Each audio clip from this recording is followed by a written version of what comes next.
When I tell people what happened to me, they often look at me like I must be exaggerating, like no one's sister-in-law could ever go that far. But I lived it. I breathed every moment of that quiet storm. My name is Elaine Parker, and this is the story of how my marriage, the one I thought was built on love and trust, nearly crumbled, not because of another woman in the usual sense, but because of family, because of my husband's sister. Before I begin, let me tell you about the life I had before everything fell apart. We lived in a modest but warm home on the east side of Richmond, Virginia. A 3-bedroom house with cream walls, and the kind of old wooden floors that creak just enough to remind you they've seen a lot of life. My husband, Marcus, was an accountant, quiet, steady, the kind of man who liked his coffee black and his shirts neatly pressed. I worked part-time as a librarian, and I loved it. The smell of paper and silence had always been a comfort to me. And then there was Vanessa, Marcus's younger sister. At first, I adored her. She was funny, charming, always the life of the party. Everyone loved Vanessa. She'd breeze into our house unannounced, hair tied in a silk scarf, perfume following her like a ribbon of sugar. "Hey sis," she'd sing, wrapping her arms around me. And I'd smile, because, well, that's what family does. I didn't know that one day, that same voice would whisper my downfall into the man I loved most.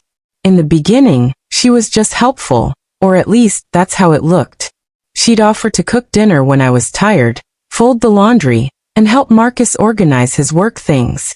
I was grateful, maybe even flattered that she wanted to spend so much time around us. But slowly, her presence started to linger. I'd come home to find her sitting on my couch, flipping through my magazines, talking to Marcus in low tones that stopped the moment I walked in. I'd brush it off, tell myself I was overthinking, that she was just family helping family. Marcus would smile and say, "You worry too much, Elaine. She's just trying to help."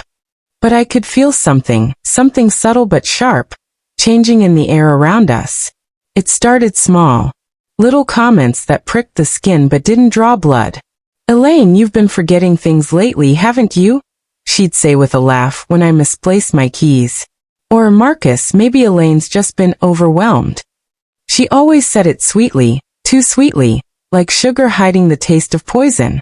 At night, I'd lie awake beside Marcus, staring at the ceiling, wondering why his laughter had changed. It used to be warm, full-bodied, the kind that filled a room. Now it is shorter, quieter, like he was holding something back. And Vanessa, she'd started showing up even more often. Sometimes I'd find her in the kitchen before I even woke up, making Marcus's favorite breakfast. I'd try to smile, but my stomach would twist. One evening, I overheard her in the hallway. Her voice was low, urgent. "I just worry about her, Marcus. She's not herself lately. You've noticed it too, right?" I froze in place, heart hammering against my ribs. I wanted to step in to shout, "What are you talking about?" But something in Marcus's silence scared me more than her words. Because he didn't defend me. He didn't say a word. That's when the walls of my safe little life started to crack, quietly, invisibly, but deep. At first, I thought I could ignore it, pretend it wasn't happening. But denial is a slow poison. It numbs you just enough to keep you from seeing how fast your world is burning. And before long, I realized Vanessa wasn't just visiting. She was moving in. Not physically, not yet, but into my marriage, my trust, my peace of mind. I didn't know it then, but she was setting the stage for something much darker. Something that would make everyone, even Marcus, believe that I had lost my mind. It started with the small things, the kind of moments you can't quite prove, but you feel in your bones. I remember one morning, I woke up to the sound of pots clanging in the kitchen. The smell of cinnamon and butter drifted through the air. When I walked in, Vanessa was standing there at the stove, humming like she belonged there. Marcus was already seated at the table, smiling. "Morning, babe," he said, sipping his coffee. "Vanessa made your favorite, cinnamon French toast." I forced a smile. "That's sweet," I said, though my stomach tightened. I didn't even like French toast. Marcus did. It was little things like that, moments where I felt my place in my own home begin to fade. Soon, Vanessa started keeping track of my mistakes. If I forgot to lock the door, she'd laugh and say, "Elaine, you've got to be more careful." If I burned the roast, she'd chuckle softly. "You must be tired. You used to be such a good cook." One evening, when Marcus came home late, he said, "Vanessa told me you were upset earlier. Is everything okay?" I blinked. "Upset? I was fine." "She said you were crying." "I wasn't." He stared at me a moment too long, then nodded. But I could tell. Something inside him shifted. Doubt. From that day on, it was like Vanessa started painting a version of me that didn't exist, and Marcus was starting to believe her brushstrokes. The first real crack came one night when I found my car keys in the freezer. I had spent 20 minutes tearing through the house, checking every counter, purse, and jacket pocket. When I opened the freezer to grab ice for my tea, there they were, sitting right on top of the frozen peas. I laughed, but it wasn't a happy laugh. It was that hollow kind of laugh that sounds like fear in disguise. When I told Marcus, he frowned. "Elaine, that's not normal." "I must have been distracted," I said quickly, heat crawling up my neck. But I knew I hadn't done that. Later that week, my phone disappeared. Then my work bag. Then one afternoon, my wedding ring. Each time, Vanessa would be the one to find it. "Oh sis, you left this in the bathroom cabinet again," she'd chirp. Or, "It was under the couch cushion. You really need to slow down." She always said it with that same honeyed tone, that same practiced smile. And Marcus would just sigh and look at me, not angry but disappointed. That was worse. One night, after another argument about something I didn't remember doing, I sat in our dark living room alone. The clock ticked softly. My hands trembled. Was I really losing it? Because that's how gaslighting works. It doesn't start with big lies. It starts with the tiny ones that make you question the edges of your own mind. Vanessa's presence was everywhere now. Helping, watching, whispering. She'd pour Marcus's wine, bring him dinner, and offer to handle things I used to do. And then she started to plant the bigger seeds. I overheard her once while I was coming down the hall. Her voice low, sympathetic. "I think she's just overwhelmed, Marcus. Maybe she needs to talk to someone. You know, like a counselor." I froze in the doorway. Marcus sighed. "You really think so?" "I just worry about her," Vanessa said softly. "She's been forgetful. And she cries a lot." That was a lie. A complete, beautiful lie, spoken with the voice of an angel and the poison of a snake. And from that night on, Marcus started watching me differently. He'd ask how I was feeling more often. If I needed rest. If I'd taken my vitamins. I wanted to scream. To tell him to see what was happening. But when you're being slowly erased, your voice starts to sound like static. Even to yourself. The final straw came 2 weeks later, on a Sunday morning. We were getting ready for church. I ironed Marcus's shirt, made coffee, laid out his Bible on the table. When I went to grab my purse, it was gone. I searched everywhere, every room, every drawer. Then Vanessa appeared, holding it in her hand, shaking her head like a mother scolding a child. "Elaine, it was in the backyard, behind the shed. Were you out there last night?" Marcus turned toward me, eyebrows drawn. I opened my mouth, but nothing came out. Because the truth sounded ridiculous. "No," I said finally. "I wasn't." She gave a soft sigh. "Maybe you're just tired." That word again. Tired. Always tired. Always fragile. That's how she wanted me to look. And it was working. By the end of that week, Marcus was suggesting therapy. And Vanessa? She smiled, poured herself another cup of coffee and said, "I think that's a wonderful idea." But I wasn't going to let her win. Not yet. The night after that family dinner, I couldn't sleep. I lay awake beside Daniel, listening to his soft breathing, watching the shadows of the curtains ripple across the wall. Something inside me felt unsettled. I kept replaying little moments. The way Clara laughed when Daniel made a joke about me forgetting things. The look she gave me when she caught my eye. It wasn't sisterly. It was sharp, measuring. Like she was studying me for a part one didn't know I was playing. At breakfast, Daniel seemed distant. His phone buzzed twice, and he turned it over quickly. "Work stuff," he said when I looked at him. I didn't ask, not yet. I just watched how he avoided my eyes when he said it. Later that week, I noticed a new rhythm between them. Clara started visiting more often, with reasons that sounded harmless. Just bringing Daniel's favorite casserole. Or thought I'd drop off that book he wanted. She always said Daniel's, never yours both. I remember one afternoon, standing at the sink, washing dishes, when I heard their voices on the porch. The tone of Daniel's voice had that soft patience he used to save for me, the kind that made me fall in love with him. But now it belonged to someone else. She's been under a lot of stress, I heard him say. And then Clara's voice, quiet but full of something slick. I know, Danny, but you can't let her drag you down with her. Maybe she needs help, professional help. My hand froze in the sink water. It turned cold around my fingers. That night, when Daniel came to bed, I asked, "Do you think I've been acting strange?" He hesitated, just for a second too long. No, not strange. Just tired, maybe. He kissed my forehead and turned away. But the space between us that night felt like an ocean. The days that followed blurred. I'd find things misplaced, my journal opened, my messages left unread though I never opened them. Once, I found a bottle of wine half gone, though I hadn't touched it. When I asked Daniel about it, he looked concerned. "Elaine, you probably forgot," he said gently. "You've been so stressed lately." I wanted to argue, but his tone, that soft, patronizing concern, silenced me. Then the strangest thing happened. One morning, Clara showed up with a soft smile and a bag of groceries. "I thought I'd help out today," she said. "You seem overwhelmed." I wanted to tell her to leave, but Daniel came up behind her, smiling, and suddenly, I felt like a guest in my own home. As she unpacked the groceries, she said lightly, "You know, Daniel told me you've been forgetting things again. You two should take a break, maybe let me handle things for a while." Something inside me snapped. "I'm fine, Clara," I said, sharper than I meant to. "I don't need you handling anything." Her smile didn't falter, but her eyes, they flashed.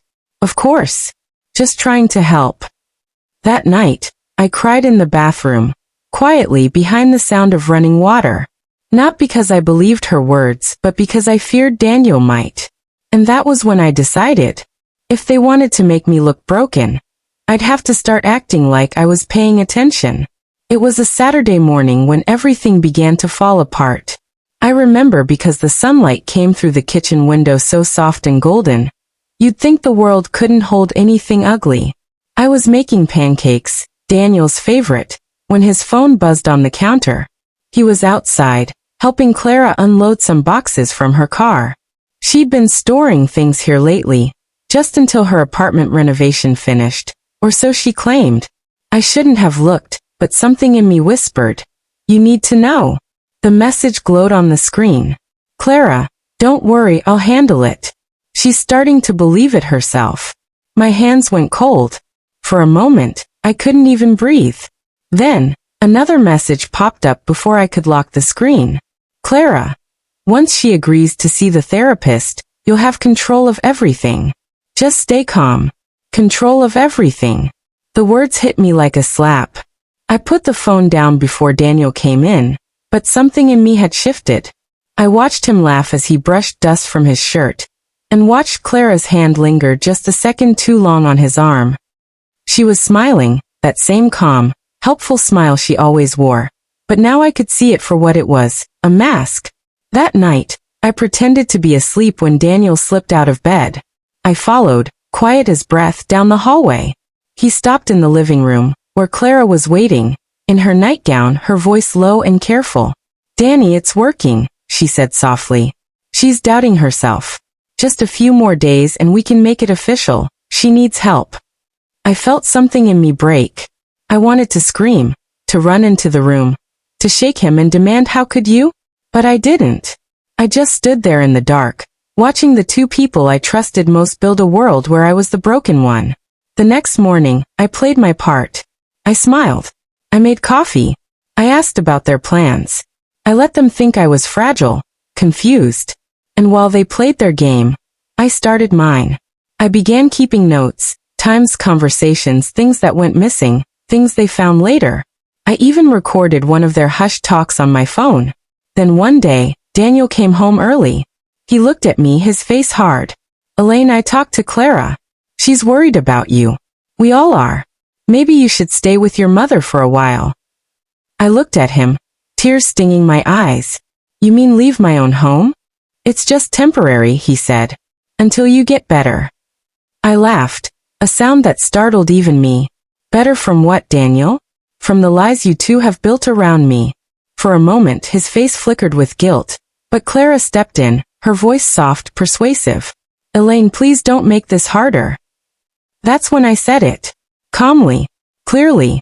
You should be careful, Clara. Because the more you lie, the more evidence I collect. Her expression froze. She didn't expect that. For the first time in weeks, I saw fear, not in me, but in her. After that confrontation, the air inside our home changed. The silence wasn't peaceful anymore. It was sharp, loaded, waiting to shatter. Daniel grew distant, quieter than ever. He'd leave early, come home late, always with a new excuse, meetings, errands, helping Clara with paperwork. And every night, that same hollow space in bed beside me felt bigger. But I didn't crumble this time. I planned. Quietly. Carefully. I started by confiding in someone unexpected. My old friend Layla. She'd known me since college, back before I became Daniel's wife. She worked as a counselor and had seen her share of manipulative family games. When I told her everything, she didn't look shocked. She looked disappointed. Elaine, she said, you're not crazy. They're gaslighting you. Step 1, document everything. Step 2, don't let them see you flinch. That night, I made copies of everything. Voice notes, messages, even the sweet texts Clara sent pretending to care. I uploaded them to a hidden folder online. Then I installed a small camera near the kitchen shelf, angled just right to catch the living room. I didn't have to wait long. 2 days later, Daniel came home with Clara. They thought I was out grocery shopping. I watched from the car, my phone streaming the live camera feed. Clara sat close to him, her voice a whisper. She's unstable, Danny. The therapist said we could petition for a temporary guardianship if she refuses treatment. You'll be protecting her, and your assets. My heart pounded. So it was about money. My inheritance. The house my father left me, in my name. Daniel nodded weakly, rubbing his temples. I just want peace, Clara. Then trust me, she said, touching his hand. Once she's out of the way, everything will calm down. My hands trembled, but I hit record. Every word. Every lie. The next morning I made breakfast again. Calm, smiling, the perfect picture of a recovering wife. I kissed Daniel's cheek and said, maybe you're right. Maybe I should see someone. He seemed relieved, almost smug. That's good, Elaine. I'm proud of you. Let's have dinner together tonight, I said. All 3 of us. No more secrets. That evening, I set the table beautifully. Candles, music, even Clara's favorite dish. When they arrived, I asked them to sit. I poured wine, looked at them both and said softly, before we eat, I want to show you something. I took out my phone, mirrored it to the TV and pressed play. Their faces drained of color. Clara's hand froze midair. Daniel's mouth fell open. Their voices echoed through the room. Her manipulative whispers, his tired compliance. When the video ended, the silence was deafening. I looked at them both and said, you tried to make me disappear from my own life. But you forgot. I was watching too. Clara's voice cracked first. Elaine, this isn't what it looks like. Oh, I think it's exactly what it looks like, I interrupted. You wanted my marriage, my house, my peace. But you can keep the guilt. Daniel stood pale, shaking. Elaine. I didn't know she. I looked him in the eyes. You knew enough. And then, I walked out, leaving them sitting in the ruins they built together. That night, I stayed at Layla's. For the first time in months, I slept without fear. The next morning, sunlight streamed through the curtains at Layla's apartment. And for the first time in what felt like forever, I didn't wake up with that tightness in my chest. My phone buzzed nonstop. Calls, messages, even missed video requests from Daniel. I didn't answer any of them. I wasn't ready. By mid-afternoon, Everything started unraveling, not for me but for them. Layla and I sat at her small kitchen table. When she looked up from her phone, eyes wide. "Elaine, have you seen this?" Someone had uploaded the clip, the same one I recorded of Clara and Daniel, to a private Facebook group for our neighborhood. I hadn't done it. But I didn't have to. Someone must have shared it after I backed it up to the cloud. Maybe karma has its own way of spreading truth. Within hours the comments poured in. Unbelievable. She plotted all that against her own sister-in-law? I always knew something was off with that woman. By evening, Clara's reputation, the one she'd carefully built as the perfect family mediator, started to crumble. Her clients at the small family counseling firm began canceling appointments. People started whispering behind her back in the grocery store. And Daniel, well, the guilt finally caught up to him. He came to see me 2 days later, standing on Layla's porch with a bouquet of wilted flowers. His eyes were red, his voice small. "Elaine," he said, "I messed up. I should have trusted you. I didn't realize what she was doing. Please, can we fix this?" I studied him, this man I'd built a life with, the same man who watched me fall apart while believing his sister's lies. "Fix this," I said softly. "You didn't just break a plate, Daniel. You broke me." He looked down ashamed. "I deserve that." "You do," I said. "But I deserve peace more than you deserve forgiveness." For a long moment, neither of us spoke. Just the sound of wind rustling through the porch trees. Finally he nodded. "I'll move out of the house," he said quietly. "It's in your name anyway. I'll send my things for storage." He turned and walked away, shoulders heavy. As for Clara, she left town within a week. She posted some vague statement about needing to focus on mental health. Ironic, given what she'd done to mine. No apology, no accountability, just silence. But that was fine. I didn't need her remorse. I just needed her gone. A month later, I walked through the house again, alone, but not lonely. The rooms that once echoed with tension now felt still, safe. The kitchen smelled of lavender instead of fear. I even started journaling again, something I'd stopped years ago. Writing gave me power, clarity, and maybe closure. One day, while sipping tea on the back porch, Layla said, "You know, you should tell your story. There are so many women who've been gaslit like you, made to doubt their own sanity." That's when I decided to record it. To sit in front of a microphone, breathe deeply, and speak every truth they tried to silence. So here I am, telling you, my listener, how I reclaimed myself from someone who wanted to erase me. My name is Elaine Carter, and I survived my sister-in-law's lies not by fighting louder, but by standing still until her own words destroyed her. Months passed, and life began to feel lighter, quieter, but in a way that brought peace instead of emptiness. The mornings weren't filled with dread anymore. I'd wake to the sound of birds outside my window, not the echo of arguments or the weight of unspoken suspicion. I started therapy again, but this time, not because I was falling apart, because I wanted to understand myself better. My therapist, Dr. Monroe, once told me, "Healing isn't about forgetting the people who hurt you, Elaine. It's about remembering yourself before they did." Those words changed something in me. I began volunteering at a local women's support group. Every Thursday evening, a small circle of women gathered in a cozy room with beige couches and the faint scent of coffee and vanilla candles. We'd share stories, some about betrayal, some about resilience. Each time I spoke about my journey, I could see the recognition in their eyes, that quiet nod that says, "I've been there too." For the first time, my pain wasn't something to hide. It was something to share, to help others find their footing. One evening, after a particularly emotional session, I stayed behind to clean up. A woman named Grace, who had been quiet for weeks, came up to me. She said softly, "I thought I was crazy too, until I heard your story. Thank you." That's when I realized, all that pain, all those sleepless nights. Daniel tried reaching out a few more times, mostly through long, apologetic emails. I read the first one, but I never replied. Some doors, once closed, should stay that way. I wasn't angry anymore, just done. As for Clara, I heard through a distant relative that she'd moved to another city and was struggling to rebuild her image. I didn't wish her harm. I just hoped that someday, She'd sit alone and truly face herself, the same way I had to. One Sunday afternoon, as I walked through the park near my house, the air was cool, the trees just starting to turn golden. I watched children running across the grass, laughter echoing in the distance. For a fleeting moment, I thought about everything I had lost, trust, a marriage, years of peace. But then I smiled, because what I gained was far more precious: clarity, strength, and self-worth. I learned that sometimes, people will destroy your peace to feed their own emptiness. And the greatest revenge isn't anger.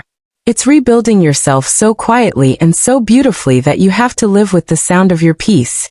That night, I lit a candle, poured myself a cup of tea, and wrote one last line in my journal. I may have lost a marriage, but I found myself, and she's worth everything I went through. You know, sometimes life doesn't break you. It bends you just enough to see who's really standing beside you when the storm hits. I used to believe love alone could hold a family together. Now I know. Trust is the real glue. Without it, even the most beautiful home turns cold. I don't tell this story for pity. I say it because there are so many women, maybe even someone listening right now, who've been made to doubt their own reality by someone they loved.